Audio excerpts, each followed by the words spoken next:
Hello students, आज हम करेंगे क्वाड्रेटिक इक्वेशन का फोर्थ पार्ट, जिसमें हम डिस्कस करेंगे नेचर ऑफ रूट्स के बारे में, मूलों की प्रकृति।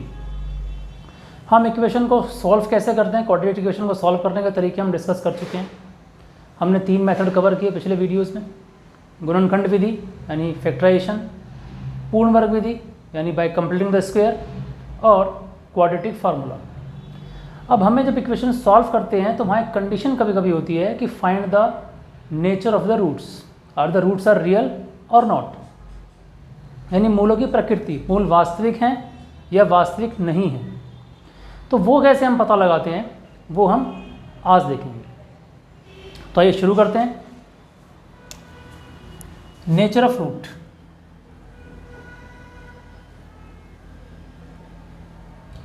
यानी मूलों की प्रकृति।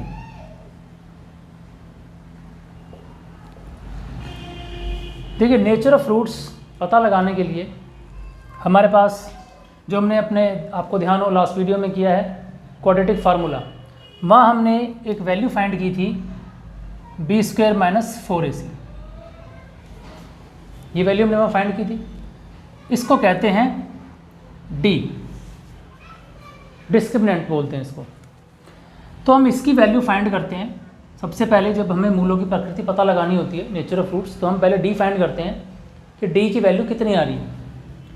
अगर d ग्रेटर देन और इक्वल टू 0 है तो रूट्स कैसे होते हैं, वास्तविक यानी रियल होते हैं।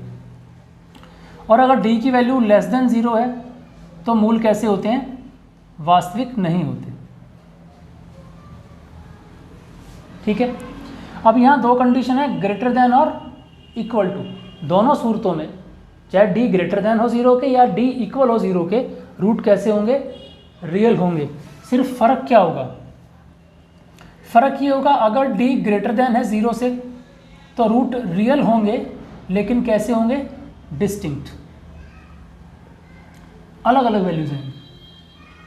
और अगर d इक्वल आता है 0 के तो रूट कैसे होंगे, रियल बट इक्वल, रियल होंगे और कैसे होंगे, इक्वल, बराबर वैल्यूज आएंगे। तो ये आपकी कंडीशन है, रियल और डिस्टिंक्ट, रियल और इक्वल, और नॉट रियल। तो हम इनसे पता लगाते हैं। सबसे पहले जब हमें पता लगाना है कि मूलों की प्रकृति कैसी है, तो हम सबसे पहले वैल्यू फाइंड करते हैं और देखते हैं इस वैल्यू को कि वो 0 से ज़्यादा है, 0 के बराबर है, 0 से कम है। ठीक है। अब इसके बेस पे क्वेश्चन जो आते हैं वो आते हैं k की वैल्यू फाइंड करने वाले, कि find the value of k जब कंडीशन होगी रूट रियल और डिस्टिंक्ट हो, रूट रियल या इक्वल हो, या सिंपल दिया जाएगा कि रूट रियल हो सिर्फ। तो अगर सिर्फ ये लिखा है रूट रियल है तो आप ऐसे लिखोगे, और अगर लिखा है रूट रियल बट डिस्टिंक्ट तो ऐसे लिखेंगे, रियल और इक्वल और नॉट रियल। ये कंडीशन है। अब हम इसको अप्लाई करते हैं, क्वेश्चन सॉल्व करते हैं।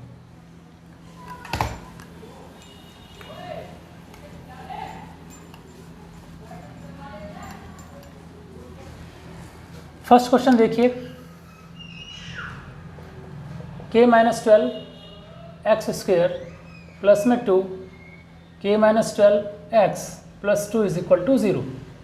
कंडीशन क्या है, यहाँ पे हमें k की वैल्यू फाइंड करनी है। Condition roots are equal. जब रूट्स इक्वल हो तो बताइए k का मान क्या होगा। तो आप देखिए कि ये हमारी जनरल इक्वेशन होती है। तो इसके अकॉर्डिंग x² के जो साथ होता है वो a होता है, x के साथ जो होता है वो b होता है। यानी x के साथ ये पूरा मेरा b है वैल्यू, और ये मेरी a है। ठीक है। अब क्या निकालेंगे, फॉर इक्वल रूट्स कंडीशन क्या है,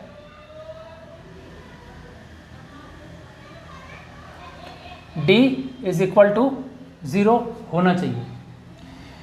d की वैल्यू है b² - 4ac, ये 0 के बराबर आनी चाहिए, तभी रूट इक्वल होंगे।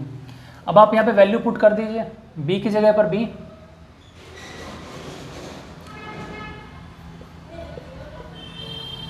ये पूरा b है मेरा, b² - 4 a सी। यहाँ पे इक्वल टू 0 आप लिख भी सकते हैं, कंटिन्यू कर सकते हैं उसको, नहीं तो हम उसको बाद में भी लिख सकते हैं। अब हम इसको सॉल्व करेंगे तो क्या आ जाएगा, 4 whole square minus 4k minus 12 into 2। अब आप देखें यहाँ पर ये दो वैल्यूज सेम सेम आ रही है मेरे पास। इसका होल स्क्वायर है यानी k माइनस 12 k माइनस 12, ये दो बार है। तो हम क्या करते हैं, इसको कॉमन ले लेते हैं। 4 k माइनस 12 कॉमन ले लिया तो क्या बच गया, ये दो हैं तो एक बाहर आ गया, एक अंदर बच गया, k माइनस 12, और ये चीज़ बाहर आ गई, कॉमन लिया, बच गया सिर्फ 2।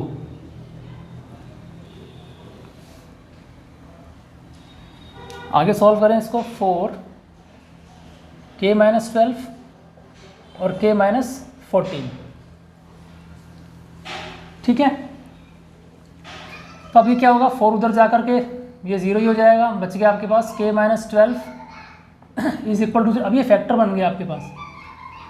जैसे हमने गुणनखंड विधि की थी फैक्टराइजेशन, उसके अंदर दो फैक्टर बनते थे ना, अभी फैक्टर बन गए। तो k minus 12 is equal to 0 या k minus 14 is equal to 0। तो k इज इक्वल टू 12 या k इज इक्वल टू 14, ये हमारी k की वैल्यू आ गई जो गिवन कंडीशन थी उसके अकॉर्डिंग, ठीक है। इसे आप नोट कर सकते हैं। नेक्स्ट एग्जांपल में देखिए क्वेश्चन क्या है, के x square minus 6x minus 2। Condition सिर्फ लिखा है रियल रूट्स, ये नहीं लिखा कि रियल एंड इक्वल, ये भी नहीं लिखा रियल एंड डिस्टिंक्ट, सिर्फ रियल रूट लिखा है। तो वहाँ पर हम कंडीशन में क्या लिखेंगे, वहाँ हम लिखेंगे ऐसे, दोनों लेंगे। इसको सॉल्व करते हैं।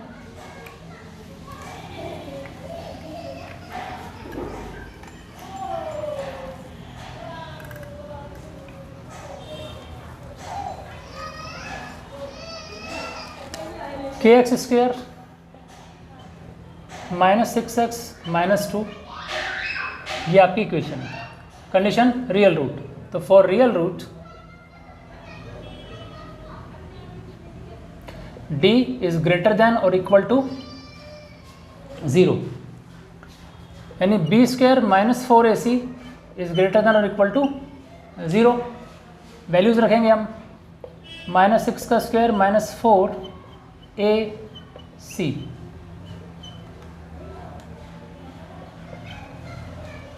(36) प्लस 4 टू जा 8k, इसको उधर ले जाइए आप, क्या हो जाएगा माइनस का 36। तो 8k इज ग्रेटर देन और equal to minus 36, k is greater than और इक्वल टू माइनस 36 अपॉन 8, 4 9 जा 4 2 जा, यानी k इज ग्रेटर देन और इक्वल टू माइनस 9/2। ये आपका k की वैल्यू आ गई फॉर रियल रूट्स, ठीक है। इसी तरीके से अगर आपको दे रखा है कि नॉट रियल रूट्स, तो आप क्या करेंगे, इसको ऐसे कर देंगे, यानी d क्या हो जाएगा, ठीक है, आप समझ गए होंगे। सिर्फ रियल रूट रियल और डिस्टिंक्ट दे रखे हैं, ठीक है, इक्वल थे।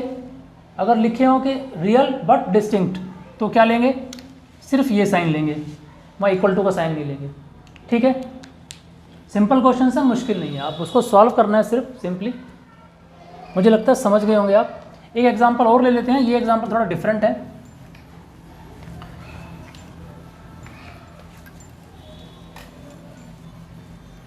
यहाँ आपको दो इक्वेशन दी हुई हैं।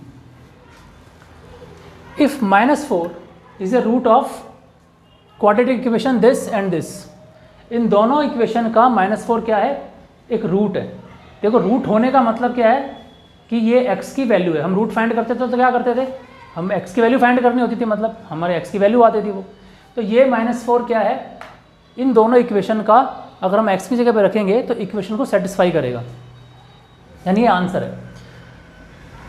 तो -4 is the root of this and this has equal roots. अब मुझे फाइंड करनी है k की वैल्यू इस कंडीशन के लिए जिसके अंदर -4 एक फैक्टर है या एक रूट है इक्वेशन का और ये दोनों का ही है, तो हमें k की वैल्यू फाइंड करनी है, कंडीशन इक्वल रूट्स होने चाहिए।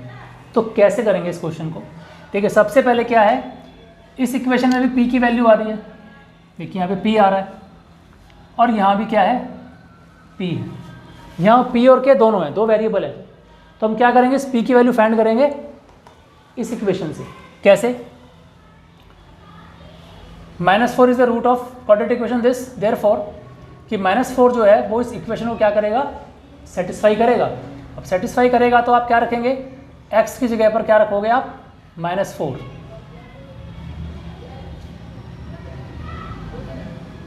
तो वैल्यू क्या आ जाएगी, 16 + 4p -4 = 0, 4p =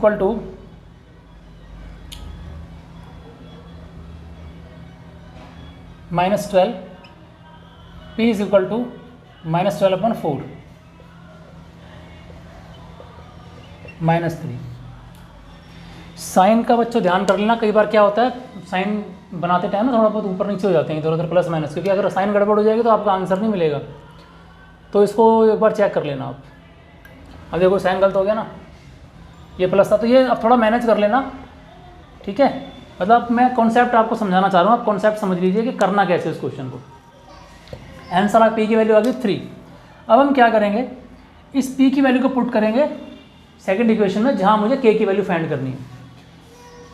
x² + px + k = 0, condition है इक्वल रूट। तो क्या होगा, फॉर इक्वल रूट क्या करते हैं हम, d = 0, यानी b² - 4ac = 0। अब b हमने फाइंड किया था, b हमारा क्या है यहाँ पर p, और ये वैल्यू निकली हमारी 3, यानी 3 का स्क्वायर हो गया 9 - 4, तो 9 - 4k = 0।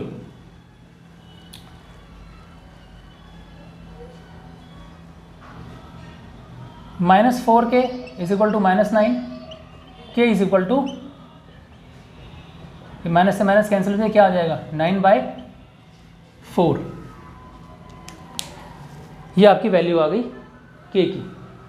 तो इस तरह से अगर इक्वेशन दे रखी हो, कभी आपको बाई चांस कोई क्वेश्चन ऐसा हो जिसके अंदर आपको दे रहा हो कि कोई दो इक्वेशन दे रखी है और कहा हो कि भाई ये इसका रूट है, तो आपको क्या करना है, सबसे पहले उसकी वैल्यू को पुट करना है और वहाँ से जो भी एक वेरिएबल दे रखा होगा, वहाँ पर p हो या q हो कुछ भी, उसको पहले फाइंड करना है। फिर आपको दूसरी इक्वेशन जो k की वैल्यू वाला है उसको सॉल्व करना है। तो ये आज हम इतना ही रखते हैं। इसमें अब सिर्फ बचे हैं आपके स्टेटमेंट सम, यानी जो वर्ड प्रॉब्लम जो आती हैं जैसे लीनियर इक्वेशन में थी, वो हम करेंगे नेक्स्ट वीडियो में। यहाँ तक आप प्रैक्टिस कीजिए, हमने जितना किया है उसको आप अच्छे से कीजिए। कोई डाउट हो आप कमेंट में मुझे बता सकते हैं।